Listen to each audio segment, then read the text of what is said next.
और किदाल भाइयों, ओलंपिक्स, इसका नाम सुनते हैं ना दिल में नीरज चोपड़ा याद आता है। ये फॉर वन सिंपल रीजन ने ये प्रूव कर दिया कि हम भी कर सकते हैं। ये वीडियो एक सवाल के ऊपर है कि क्या पेरिस ओलंपिक्स 2024 मिसमैनेज था। पहले हम ये समझ लेते हैं कि कोई भी कंट्री ओलंपिक्स में पार्ट लेती कैसे। इंटरनेशनल ओलंपिक कमेटी ये एक ऐसी इंटरनेशनल बॉडी है जो सारी कंट्रीज के सिलेक्शन प्रोसेस को बहुत ही बारीकी से देख। हर कंट्री जैसे इंडिया, साउथ अफ्रीका, इंग्लैंड, इन सब के पास एक एनओसी होनी चाहिए। एनओसी है नेशनल ओलंपिक कमेटी। एनओसी का काम अपने कंट्री के बेस्ट एथलीट्स का नाम आईओसी को सबमिट करना, पार्टिसिपेशन के लिए पूरी की पूरी सिस्टमैटिक गाइडलाइंस को ड्रॉ करने का काम हो।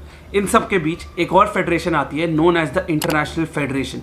हर एक स्पोर्ट्स के अंदर मिनिमम बेंचमार्क्स और रिक्वायरमेंट्स होती है जिसको क्लियर करके ही एक एथलीट ओलंपिक एंट्री ले पाता है। लेकिन ऐसा नहीं है कि हर एक कंट्री के पास उसकी एनओसी होती है। कुछ ऐसी कंट्रीज होती है जहां पे डेवलपिंग स्पोर्ट्स प्रोग्राम होते हैं और उनके भी एथलीट्स को एक फेयर चांस मिलना चाहिए। तो इस कारण से को सॉल्व करने के लिए आईओसी एक वाइल्ड कार्ड एंट्री का प्रोग्राम भी लाती है। फेयर चांस पाते हैं ओलंपिक के गेम्स में पार्टिसिपेट करने। इसकी कुछ examples south Sudan, Burundi and Gambia जैसी कंट्रीज के बारे में जहां पे उनको एथलेटिक्स में एंट्री दी गई थी एज अ वाइल्ड कार्ड। मान लो इंडिया से स्विमिंग के ओलंपिक गेम्स के लिए 10 लोगों ने क्वालिफाई किया था, जिसमें से 5 लोग स्टैंडर्ड ए और 5 लोग स्टैंडर्ड बी के लिए क्वालिफाई हुए थे।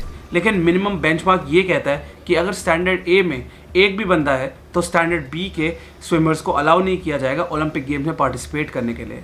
तो अब 5 लोग बचे, लेकिन इन 5 लोगों को भी नहीं भेजा जा सकता ओलंपिक गेम्स में compete करने के लिए, क्योंकि मोस्टली हर एक स्पोर्ट्स के लिए उसके minimum number of people they can send for Olympic games set होते हैं।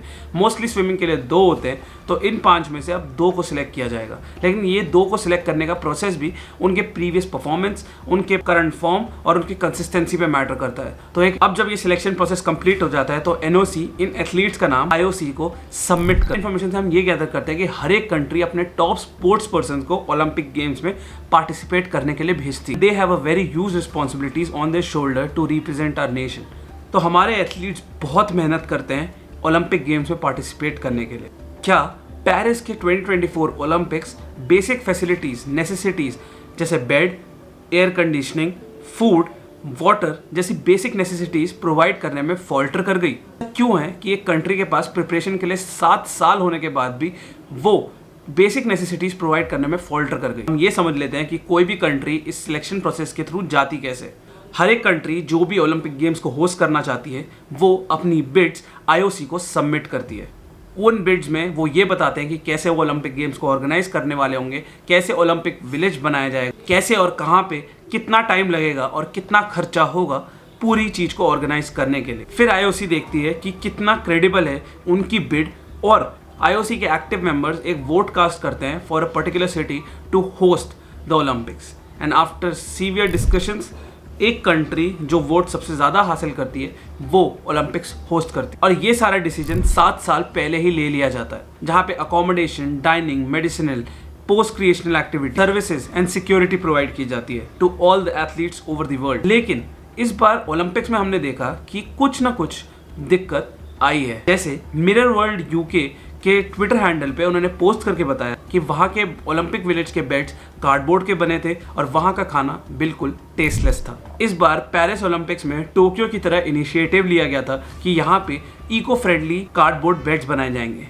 लेकिन क्या ये इको फ्रेंडली कार्डबोर्ड हमारे एथलीट्स की परफॉर्मेंस को डाउन कर रहे हैं? ओलंपिक विलेज की दिक्कतों से परेशान होकर थॉमस चेकॉन, जो एक इटालियन स्विमर है जिन्होंने गोल्ड मेडल जीता था 100 मीटर बैक स्ट्रोक में और bronze medal in free style, park में नीचे सोते हुए पाए गए। उनसे जब पूछा गया कि वो ऐसा क्यों कर रहे थे, उन्होंने ये बताया, there was no air conditioning, the food was bad and it was really hot. और ये सिर्फ एक इंसिडेंट नहीं है। एक और Romanian table tennis player Bernadette Szocs ने कहा, there is no air conditioning in the Olympic village and really hot and it's not enough. लेकिन दिक्कतें यहाँ खत्म नहीं होती। स्पोर्ट्स तक ने अपने चैनल पे पोस्ट करके बताया कि पेरिस 2024 के ओलंपिक्स में most of the athletes toilet paper ना होने की वजह से अपना टॉयलेट पेपर खुद खरीद के लेके आ रहे हैं। मुझे ये समझ नहीं आ रहा कि ओलंपिक्स और इतने बड़े लेवल पे होस्ट हो रहे हैं, क्या वहाँ पे बेसिक फैसिलिटीज नहीं है? और सिर्फ बात यहाँ तक सीमित नहीं रहती है।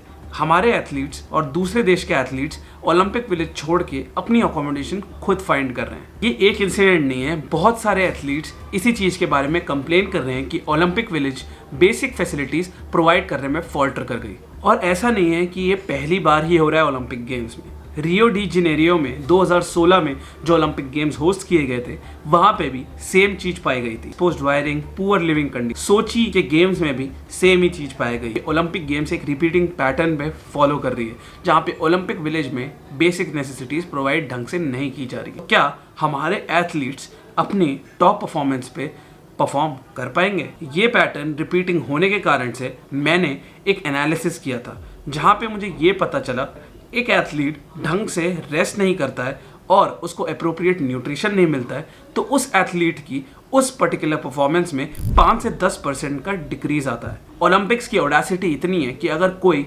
ओलंपिक्स में मेडल जीत रहा है तो इस बार पेरिस 2024 के ओलंपिक्स में जो मेडल्स हैंड आउट हो रहे हैं वो रस्ती और ओल्ड लग रहे हैं। कि उनको जो ब्रोंज मेडल मिला था उन्होंने जब उसको ट्विटर पे पोस्ट किया तो लोगों ने नीचे लिखा, did you won it in 1932?